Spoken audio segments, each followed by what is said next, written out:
Have you ever laughed at a stranger, thinking they were nothing, only to realize too late they held the power to rewrite your entire world tonight?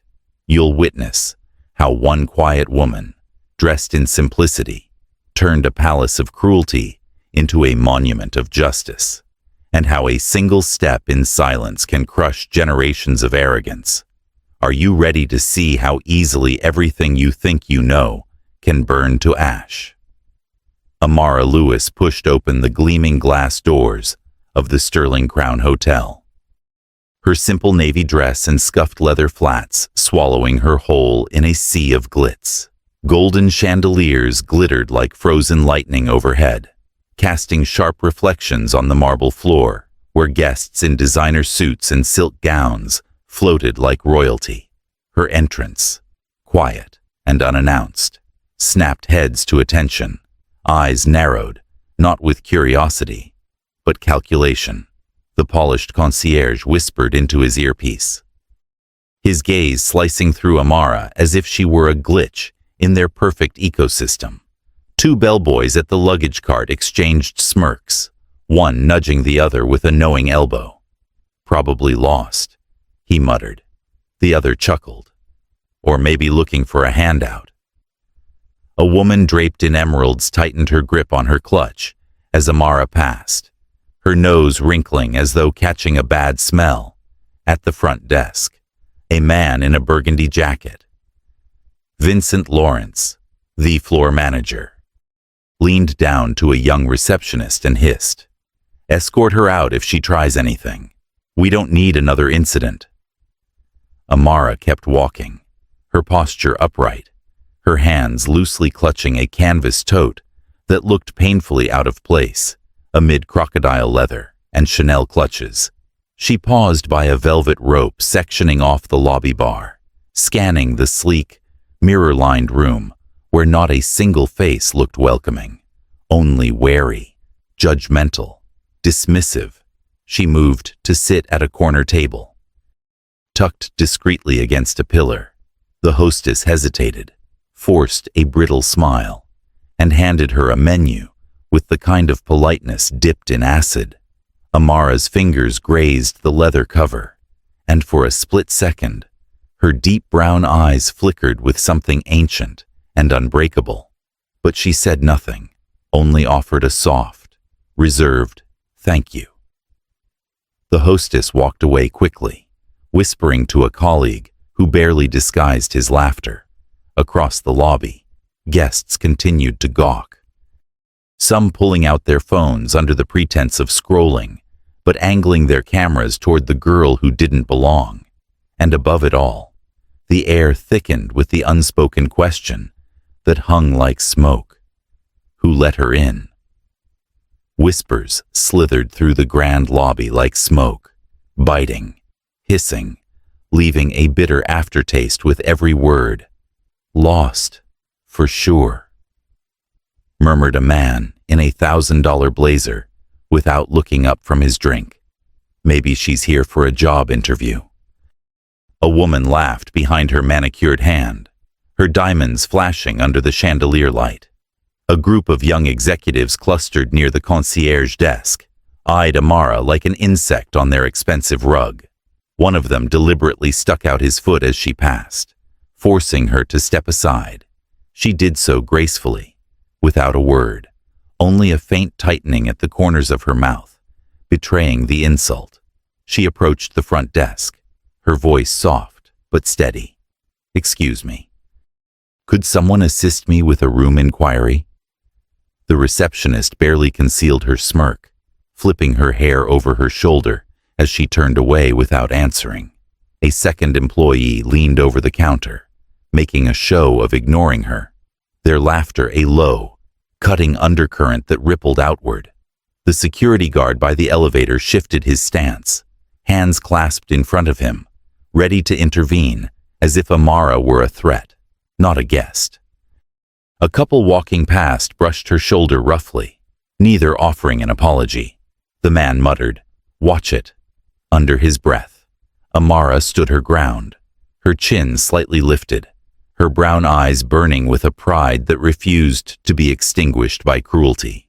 She adjusted the strap of her tote bag, straightened her posture, and moved silently toward the seating area again.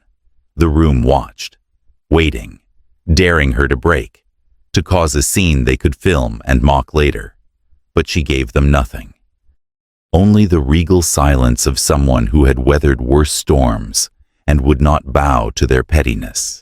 The humiliation thickened around her like a storm cloud, but Amara remained a pillar, still and immovable, daring the world to push harder, knowing she would not fall.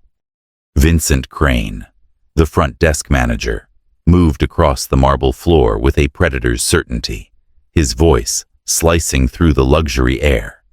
"Excuse me, miss, but Sterling Crown Hotel does not allow solicitation or disturbances in the lobby."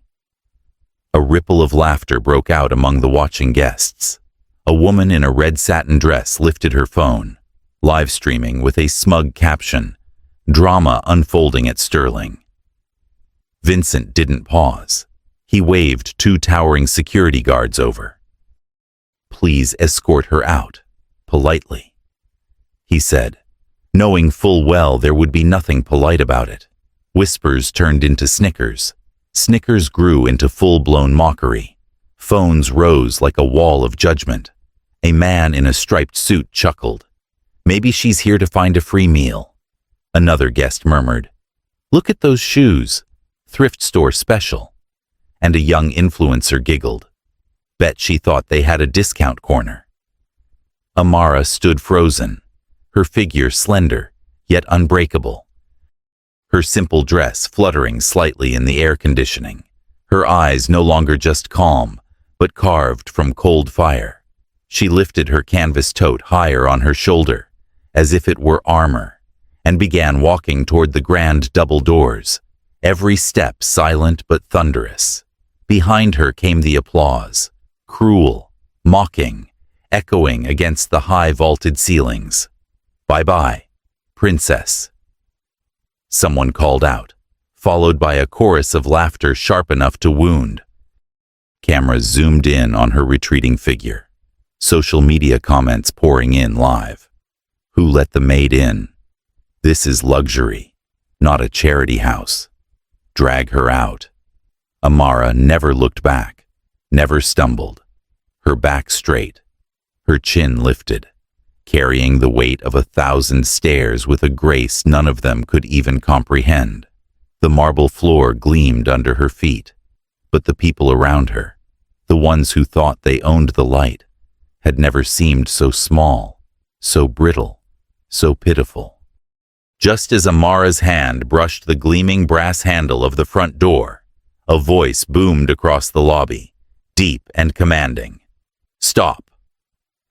The entire room stiffened. Conversations choked off mid-sentence. Heads snapped toward the entrance. Through the rotating doors strode a tall man in a sharp navy suit, silver at his temples, presence heavy enough to silence the marble itself. Thomas Sterling, the owner of the Sterling Crown, the bloodline name carved into every marble pillar of the hotel. He marched straight past the frozen guests, past the blinking staff, his eyes locked onto Amara with something fierce and raw. He reached her side in 3 long strides, placed a protective hand on her shoulder, and turned to face the stunned room. His voice thundered again. "This young woman you just humiliated, judged, and discarded." He paused, letting the silence crawl up their spines. "Is my granddaughter, Amara Sterling Lewis, the rightful heir to this hotel." The gasp that followed seemed to suck all the air from the grand atrium. Phones slipped from fingers, jaws fell open. Vincent Crane's face drained of all color. The woman in the red dress stumbled back against a gold column. The influencers dropped their phones in clumsy panic. Thomas's hand never left Amara's shoulder, grounding her, crowning her. He wasn't done. Not yet.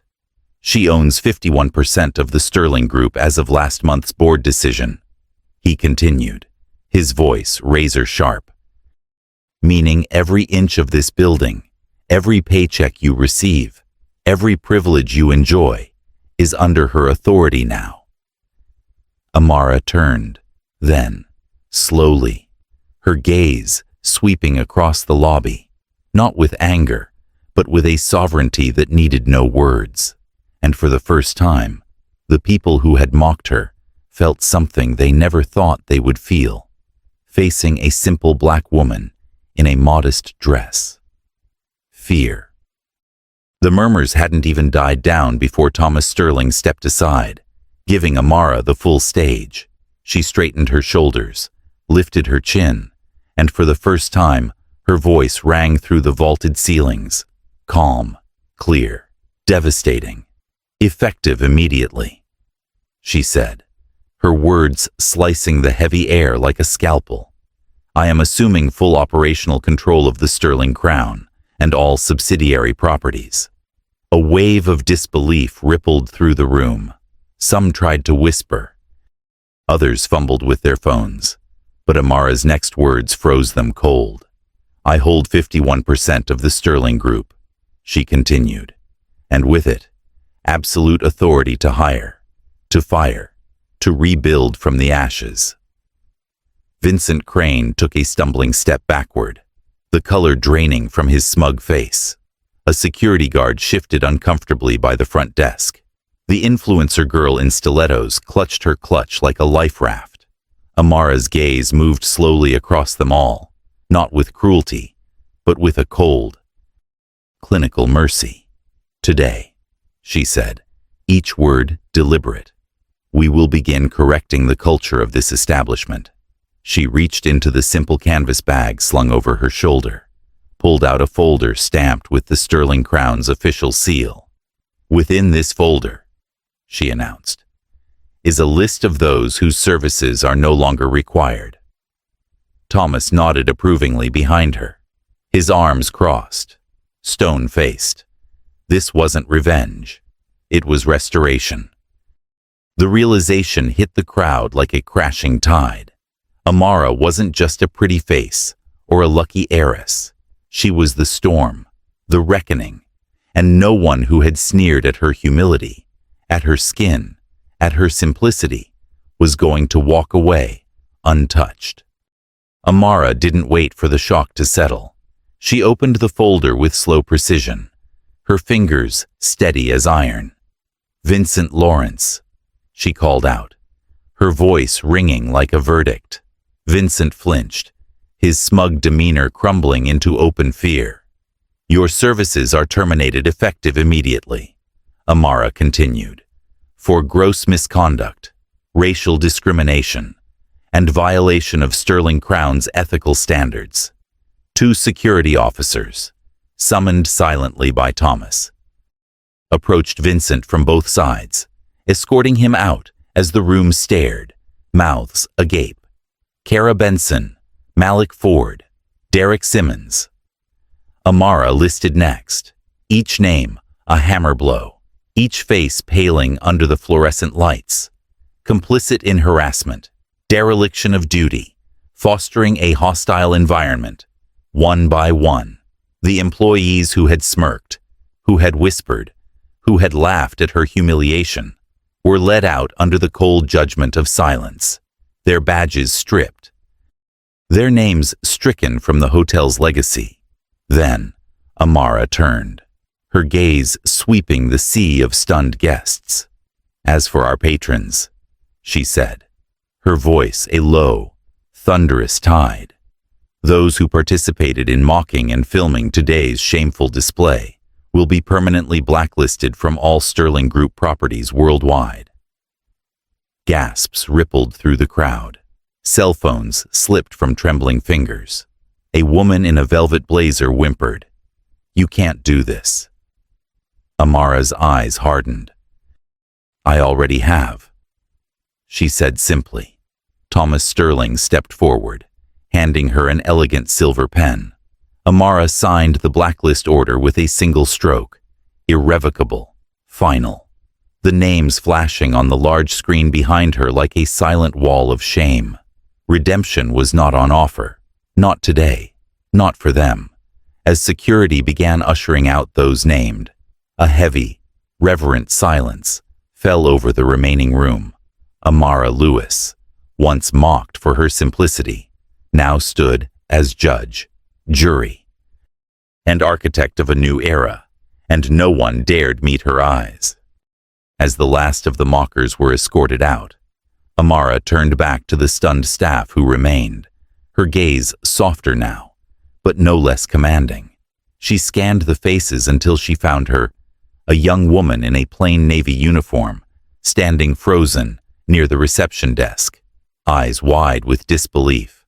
"Sophia Hernandez," Amara called, her voice carrying like a warm breeze after a storm.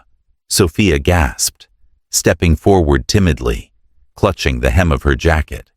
"When everyone else chose cruelty, you chose kindness," Amara said, her voice thick with meaning. "You smiled. You offered help without judgment." Sophia's hands shook as Amara extended a hand. "Effective immediately. You are promoted to front desk manager." Gasps of astonishment echoed through the lobby. Sophia's eyes filled with tears, her lips trembling as she managed a choked, "Thank you, ma'am." Amara smiled, a real, glowing smile. "Thank yourself," she whispered. Then her gaze swept to the far corner, where a young bellboy stood, the same boy who had discreetly held open a door for her when others turned away. "Jalen Carter," Amara announced. The boy straightened, wide-eyed. "You showed respect, not because of status, but because of character." She continued, "I am sending you to the International Academy of Hospitality in Switzerland, full scholarship." A stunned silence fell over the room. Then, a ripple of applause broke out, genuine, heartfelt. As Sophia and Jalen were brought forward, honored for what others had discarded, human decency, Amara's voice rang out one last time, clear and unwavering. "Kindness is not a weakness," she said. "It is the greatest strength a person can possess." The applause swelled louder, echoing through the marble halls, a new era dawning in that moment, written not by wealth, but by grace. The next morning, in a sun-drenched private lounge high above Manhattan, Amara stood before a small gathering of selected journalists. No grand stage, no flashing lights, just a simple podium, and her quiet, unshakable presence. The cameras clicked softly, capturing a woman who needed no spotlight to command a room. Amara's gaze swept the crowd, steady and piercing. Then she spoke, her voice low but fierce, each word slicing through the heavy air like a blade. "I don't need a designer suit to deserve respect," she said, her words resonating with a thunderous clarity. "My worth is not stitched into the seams of expensive fabric, nor printed on the back of a platinum card." She continued, her tone rising with every syllable. "It is rooted here." She touched her heart lightly, her hand trembling only slightly. "In the dignity I carry, in the integrity I refuse to compromise." The reporters leaned in, captivated, some visibly moved. Amara did not falter. Her voice was a storm contained in flesh. "Yesterday, I was judged by what I wore. Today, I remind you that true value cannot be seen by the eyes of prejudice." She paused, letting the weight of her truth settle over the room like a velvet hammer. "It is seen only by hearts brave enough to look deeper." A hush fell over the crowd. Even the city beyond the glass seemed to hold its breath. Amara smiled, not in triumph, but in profound peace. Then she stepped away from the podium, leaving her words behind like a scar and a light, a permanent change woven into the fabric of everyone who heard her. The golden sun bathed the rooftop of the Sterling Crown, the city sprawling beneath it like a kingdom reborn. Amara walked alone across the polished stone, each step a quiet declaration of victory, not over others, but over the chains they tried to bind her with. Her simple dress fluttered in the morning breeze. No jewels, no brands, just herself, whole and unbreakable. She paused at the edge, the vast skyline reflecting in her calm, unflinching eyes. Here, where judgment had once towered like iron walls, now only her truth stood unshaken. The light crowned her not with diamonds, but with something rarer, resilience forged from fire, compassion carved from cruelty, strength tempered by solitude. Behind her, the Sterling Crown's marble facades gleamed anew, a fortress no longer for the privileged few, but a sanctuary where dignity would not wear a price tag. The air carried a hush, as if the city itself bowed to this quiet, blazing spirit. Amara closed her eyes briefly, breathing in freedom, exhaling every hurt that had once tried to define her.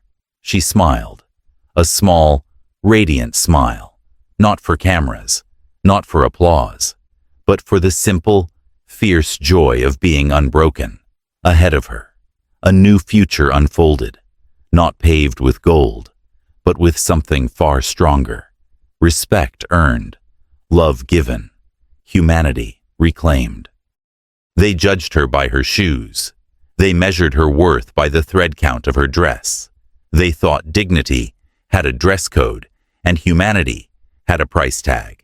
But they were wrong, because true power is silent, and real wealth is invisible, stitched not into fabric, but into the soul. Amara's story is not just hers. It belongs to every quiet fighter who has been laughed at, overlooked, and discarded. It belongs to every soul who knows that character is not worn on the skin or hung from the shoulders, but carried deep, where cruelty cannot reach. When you meet someone who seems small, humble, unworthy, remember this day. Remember how the ground shook when one quiet woman refused to bow. Remember that respect is not earned by appearances, but owed by default. The next time you see someone walk through the doors, you guard with your judgment. Ask yourself, do I see a wallet, or do I see a soul? Because maybe, just maybe, that soul holds the keys to a kingdom you will never touch. In a world obsessed with surfaces, dare to see deeper. Dare to honor the invisible crowns worn by the brave. Because true royalty never demands your awe. It simply walks past your ignorance, unbroken. If this story moved you, share it. Let it burn into every heart that still dares to judge a book by its battered, beautiful cover. They mocked her because she looked poor. They cast her out because she wasn't dressed in gold. But it wasn't her clothes that would change their fate. It was her heart, her silence, her crown they never saw. And when the truth rose, it drowned their laughter, their pride, their very names. Remember this night. Remember that real power doesn't shout. It endures, it forgives, and it rebuilds a world where dignity is not for sale. If this story scarred you, it should, because somewhere, someday, the next Amara is already walking among you, quiet, watching, waiting.